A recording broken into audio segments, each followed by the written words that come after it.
High, আজকে আমাদের train journey আছে। তো আমি তোমাদের সাথে আজকে শেয়ার করতে চলেছি আমি ঠিক কী কী খাবার প্যাক করেছি আমাদের ট্রেন জার্নির জন্য।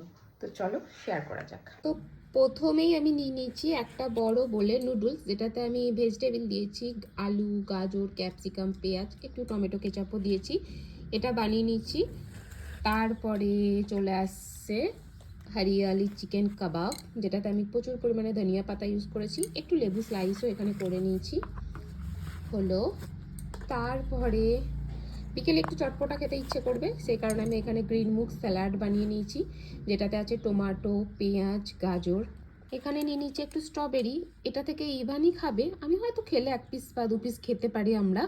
অ্যাকচুয়ালি ইভানের খাবারগুলো না আমি আলাদা ব্যাগ করি, ওকে আমি বাইরের খাবার এখনো পর্যন্ত অ্যালাউ যেহেতু করি না, ওর পুরো একটা আলাদা লাগেজ হয়। তো সেক্ষেত্রে ওর খাবার দাবারগুলো ওই লাগেজে আমি প্যাক করে নিচ্ছি। ওর খাবার দাবার এখানে কিছু নেই, একটু স্ট্রবেরি খাবে, আর এখানে একটা নিচ্ছি প্রমিগ্রেন্ট, ওখান থেকে ও কিছুটা হলে খাবে আর কি, বিকেলে যেহেতু একটু ফ্রুটস খাই তো সেই কারণে।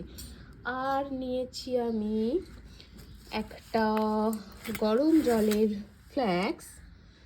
আমি নিয়েছি 3টে মতো সুগারের পাউচ, 3টে মতো কফি পাউচ, 2টো আয়োডিন সল্ট, কিছু সুগার ফ্রি, আর হচ্ছে গোলমরিচের পাউচ, মানে ব্ল্যাক পেপার পাউচ।